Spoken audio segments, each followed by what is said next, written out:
Ladies and gentlemen, we're back live. Welcome on this wonderful Thursday here in May, and welcome back to episode number 3 of what we call Entrepreneurs Life. I'm super stoked about the guests that I'm able to bring to you today.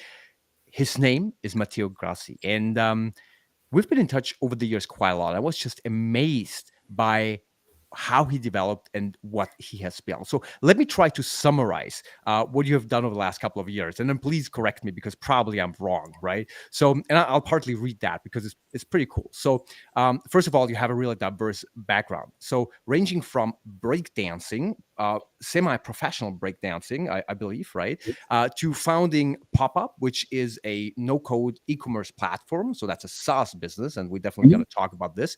But you've worked in various fields, including brand strategy, which I think you didn't like that much, or did you? Well, we covered that. You've established an NGO, so that's an entrepreneurial activity definitely as well. And also, you run a support group for male founders, which I find super interesting. So I guess you're not the biggest fan of like the hustle culture and all of that, or are you?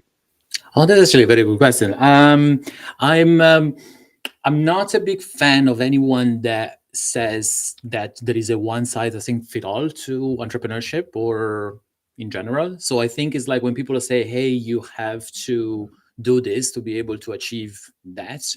I think it really depends on who you are, and really depends on what you want. And I think it really depends on the audience as well, right? So I think it's in a way I think I'm more like work smart rather than work hard. But I think I'm more about I think finding your passion and then naturally you're gonna hustle without feeling the detrimental effects of hustling, right? Because at the end of the day, I'm kind of against this peddling the hustle culture, but at the same time, there's no one that builds something amazing without extreme hard work, right? So it doesn't exist. In fact, it's like, oh, if you chill and stuff like that, amazing things are gonna happen to you. But for me, it was like I love what I do. So when I hustle, I never feel like I have to hustle. I just moved by my, I guess, purpose. That's a very good start. I love that. Yeah.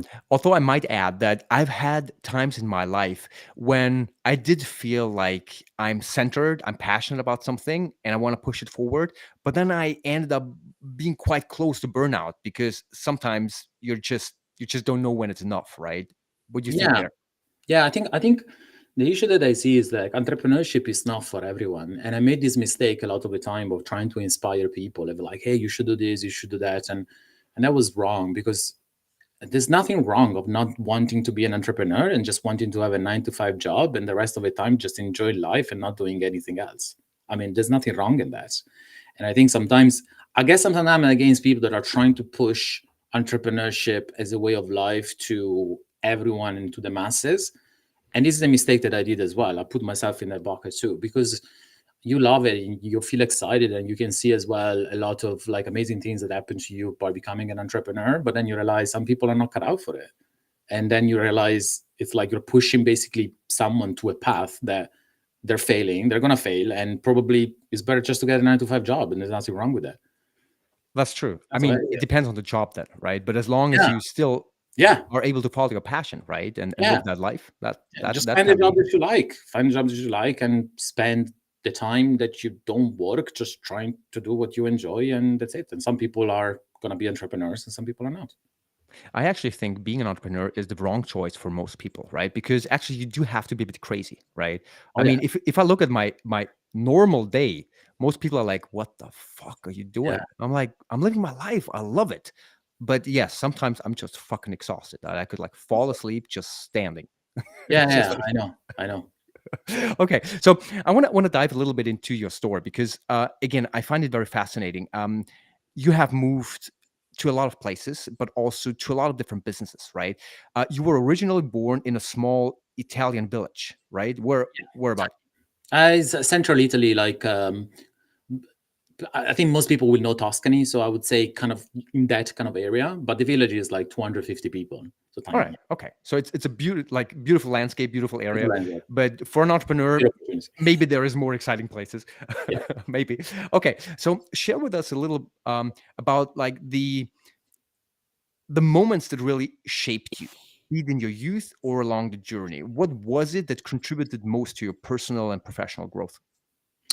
I think I don't know. It's been a long one. It's funny because I think I was always fascinated by people since very very young age, and but I never had like a role model of entrepreneurs in my life. Right, I come from both my parents like working class, and also I never had like this role model of like being an entrepreneur. And also I think Italy as well. It's a very caste society, meaning that you don't have this mentality of like, hey, you can come from a working class, but then you become anything you want. It's like you come from a working class, you stay working class. But I was always fascinated by people. That's why I started studying this psychology. And I think I ended up being an entrepreneur because I was literally fascinated by people and solving problems and how to kind of market to those people and how to kind of promote the ideas. And that's it. And that's basically how I decided, I think, and that's why I got passionate of entrepreneurship. But I didn't know at the time. I just knew I was fascinated by people and what was in their mind. But I think after psychology, I realized that there was not much opportunity, and the brand strategy and brand marketing. That I think was the pivotal moment where I realized that I know I have all this knowledge and this passion of figuring out what these people had, and now there is something that relates to marketing that I can actually shift this knowledge into something that is not psychology, into something different. And that was kind of the pivotal moment where I moved away from like these health, mental health, and figuring out people to actually marketing and selling and design and all of this. That was the kind of the brand strategy, right? And I did it for 1 year, but that was the moment that I was like, okay, I know now where my career path is going to be. Oh wow, so that was very important for you. Okay, did I get that correctly? That you were studying psychology and Yeah, I'm a basically, psychologist. okay, I'm a clinical psychologist. Yeah, yeah, you're a clinical psychologist. yeah, Okay, that's very interesting. Okay, okay, and you were looking for a way to use that knowledge differently yeah. than becoming a doctor, I suppose, right? Yeah, I was like, I know I don't want to work on a clinical setting. I don't want to do psychotherapy. So, but I'm fascinated about people. How do I blend the two together? And I met this guy, and he's a brand. He had like a corporate and consumer identity branding agency in Milan that was very much focused on this type of like really figuring out the branding, the archetypes, and making this brand human. And he met me like I was working in the bar actually at the time, and he met me and we started talking about psychology and my background and all of this. And was like, hey, why don't you come to work for me and you become a brand strategy and you bring all these psychology knowledge of like behavioral psychology as well, purchasing psychology. And then I started kind of expanding into kind of the psychology of marketing. Yeah, because marketing is psychology at the end of the day. I think, yeah, I With think data. this is fascinating because if entrepreneur would be a job role, right? Which it is and it is not, right? Mhm. But if it was, the fascinating thing is that you can enter this job from like any background, right? It doesn't really matter. Obviously, some foundation is helpful, right? And obviously, you got to learn along the way what it means to actually building a business, right? Because that Mhm. in the end is something entrepreneurs do, right? But you can be a clinical psychologist, right? Or come from any other area in life. If you want to change something, build something, right, and follow your passion, then doing your own stuff might be an interesting choice. Okay, then you got to tell me, how does breakdancing fit in here? I think you traveled the world with a circus and crazy shit like this. Is this part of what you consider an important part of you becoming a successful entrepreneur, or is that just something else? Yeah, at the time, I didn't think about anything. I just wanted to travel. I just wanted to get out. I just want to. I think I was always fascinated about people, but obviously my background in Italy and where I'm coming from, I didn't have enough, people to actually be fascinated with. So I actually moved to New York because of that. I was like, what is the only place one of the places in the world where I can just go in one place and I can be exposed to this kind of melting pot of cultures. And there was an opportunity with dancing at the time of to actually getting to be able to actually get a visa, like a student visa in Broadway, like in Broadway Dance School. And so I kind of took the opportunity and started traveling. And the idea was like, I moved to New York and I'm going to be a dancer, and I don't know, I'll figure it out eventually. And once I was there, all these people, all this melting pot of culture kind of started to kind of, fascinate me. And then I wanted to know more. And so I started to travel. I was like, I don't want to go back to Italy. I just want to see the world. And I think entrepreneurship came to be literally because I was trying to solve the problem. Is like, what is the job that I can do while I can travel that is going to allow me to travel and live whatever I want? And at the time, there was no remote work. I'm talking about 2003, 2004. Remote work wasn't a thing. And a friend of mine had an eBay store and an e-commerce business. And he was like, oh, I sell online. I sell on eBay. I'm making like $2,000 a month. And he was living in Thailand. And I was like, I want to do this. so that's how I started in e-commerce. I started in e-commerce, and then obviously I was like, you need to sell to people, you need to market. And then I blended the knowledge that I had in marketing and psychology to try to push the e-commerce store. And I got fascinated about selling products and solving problems. And my e-commerce journey literally started like this. This is fascinating. So a couple of things I take from this here. And by the way, if you're watching this live, right, make sure to comment, right, on whatever platform you're watching this. Comment, and we will actually see it here, and we can blend it in. We can ask questions, right? We only do this for 20 minutes, but take your chance, ask the questions here, comment, right? We would love to get your feedback on this and your questions as well. Two things I got from what you just said is that, first of all, you basically started this as a side hustle, right? Because you were chasing something else, you were living something else, and you needed to support that lifestyle, right? Yeah. And this is when you started a side hustle that grew into something amazing. And I want to speak about what you built with that in a second.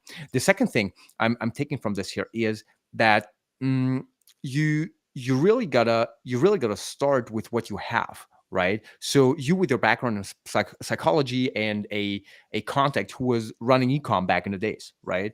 And I think this is the important thing, because a lot of people don't get started because they believe they are missing something, and maybe they do, but only if you start, you will figure it out along the way. So what you figured out is turning very little money. I don't know how much you started with. You'll share in a second, I hope.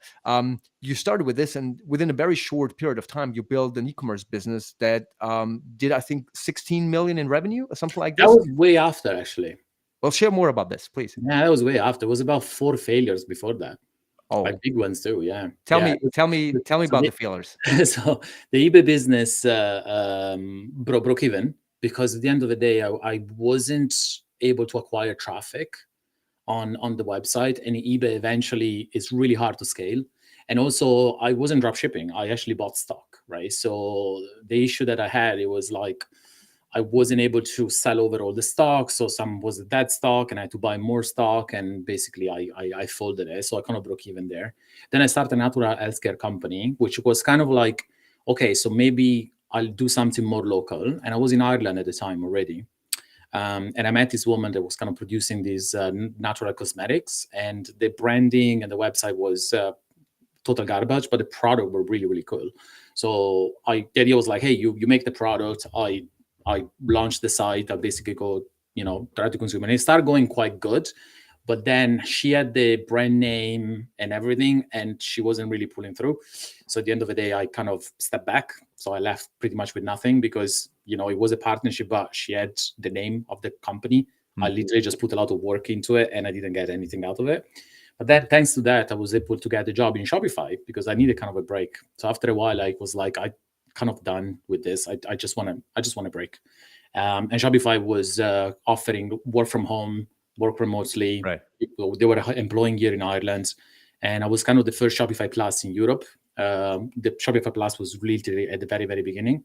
So I stayed in Shopify for a couple of years, and I left because at the end of the day, I think I always wanted to be an entrepreneur. And what was happening is like I had all these Shopify Plus clients, and I was kind of not sleeping at night and thinking about their business, of how can improve. And I was like, this is not working out because it shouldn't work like this. You're working from 9 to 5 and then you finish. I was just saying, so the workload was too high, and this is why you became an entrepreneur. No, That's a very logical choice. I was making myself. Basically, I was involved. I was treating their business like mine. Right. And because I was like, I wanted that, and I was, my passion for their business, their product. I was overworking, and I didn't have to. And I Right. felt like, okay, that was the point. Actually, another pivotal time in my life where I was like, I will never work for someone else again, because I know that in my nature, I will always try to do my own thing. Right. And that's where I then co-founded an e-commerce accelerator with a guy that I met in Shopify. It did quite good. We did I don't know, we did 22 million. Yeah, we did 22 million in 2 years. We did 4.5 million in 1.5 months. That was like a crazy story where we sold this product and then we got banned from all the platforms because they couldn't produce. Yeah, it was like a mess. So anyways, I made the mistake as well not to kind of sign papers and not to do like the whole share thing. So I stepped out of the business because I felt that I wanted to move away from drop shipping and I wanted to actually create a brand. And I left with pretty much nothing. So I did quite a bit of, Again. yeah, again. Yeah. So at the time, I called a friend of mine that I met in Shopify, Corey, which is my current business partner. And I said, hey, dude, why don't we just maybe start like a small store? So I have lots of contacts and I have like, like fulfillment center. I built this massive network and I really learned how to scale Facebook ads at the time as well. So I left with a lot of like no money, but a lot of knowledge at the same time. And actually, I'm thankful for that. And yeah, we started like with the headphone store. We sold headphones. We did like, I think 60, 70K in profit within the 2 months. And then we invested them. And then we scaled from like $1,000. We ended up doing 60 million in revenue with 6 or 7 different e-commerce brands. And then we had all this money sitting there and we were like, well, it's COVID, so we can't go anywhere. We can't spend them. So why don't we take this money and build something? And that's where Pop-Up as an e-commerce platform, the first idea of Pop-Up was actually born. That's fantastic. That's a great story. I love how you explain how you failed, right? How you went away with nothing, apart from a lot of learnings, right? And with those takeaways in mind, you build the next step. And I Yeah. think this is really great. So um, tell me within a minute, if you can, what you're doing with Pop Up now, right? And why you're focusing on a SaaS business now and not on an e-com business. I think our audience would appreciate your insights on Yeah, that. it's true. No, this is a great question. And I think it's like you arrived to a point, and I think was both myself and Corey was the same. I think you hit the point where you're like, what's next? You're mastering ecom, right? And then you're like, what's really exciting? It is selling products, right? But what is even more exciting is when you give a product to someone, and then with this product, they can create anything they want. So it's kind of the fascination of actually see what people are going to be able to do with your product. While with fashion or any product, it's unilateral, right? I give you this product, you wear the t-shirt, that's it, it's finished, right? With a platform like Papa, it's like I give you this e-commerce platform and then you can do anything. You can create anything you want. So it's really, and both myself and him were really, really drawn into this type of what is the next step for us. And it was a big challenge because, I mean, in terms of like marketing, growing an e-com business, I know a lot. Growing a SaaS business, I have no clue. Like I've never done it. I mean, you're still selling product, you're still selling to people. There are still some best practices, right? That you can do, but I never done it on my side. And Corey, at the same time, I mean, he's an amazing software engineer, but never built like a full-on SaaS with a team of 34 people, right? It's like it was really, really a challenge of like, let's get out of our comfort zone and yeah, let's try this out. That's really cool. I love that. I have not seen a vision. I've not seen a why that drives somebody forward in a way that you just described it. I think this is Yeah. very powerful, right? And I think this is so cool for people who are entrepreneurs or want to start their own business, right? Um, Obviously, a lot of people say start with the why, right? But you can see here with Matteo how the why really puts him into a lot of different directions and how he glows when he talks about giving other people an opportunity to build their own thing, right? And enabling that. I find that fascinating. We're officially almost at the end of our time, but I want to touch upon one more topic because I find that very outstanding as well. You started an organization, a community, and I'm very much about community building. So I'm fascinated about what you're doing here for male entrepreneurs Mhm. where they can really share their problems. But you being a psychologist, now I understand that better, have started like a safe space for them to exchange because entrepreneurship can be a shit show. It can be hard, right? And especially as like alpha male dominated societies, it might be hard to share your struggles. So tell a little bit about what it is. And in this case, please also share where people can find it, because I think this is a great Yeah. initiative. Yeah, to me it was again. I think I was the same thing with pop up. Like we created pop up because we were trying to solve our problems.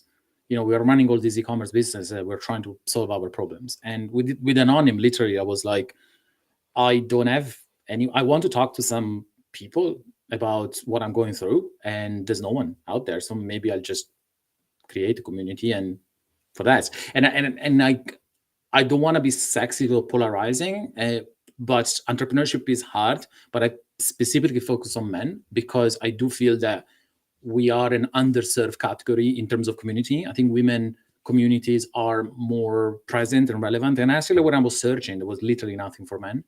And I do feel that men entrepreneurs go through similar things that women do, but also different on the other end, especially expectation of being a father, being a man, not being able to share.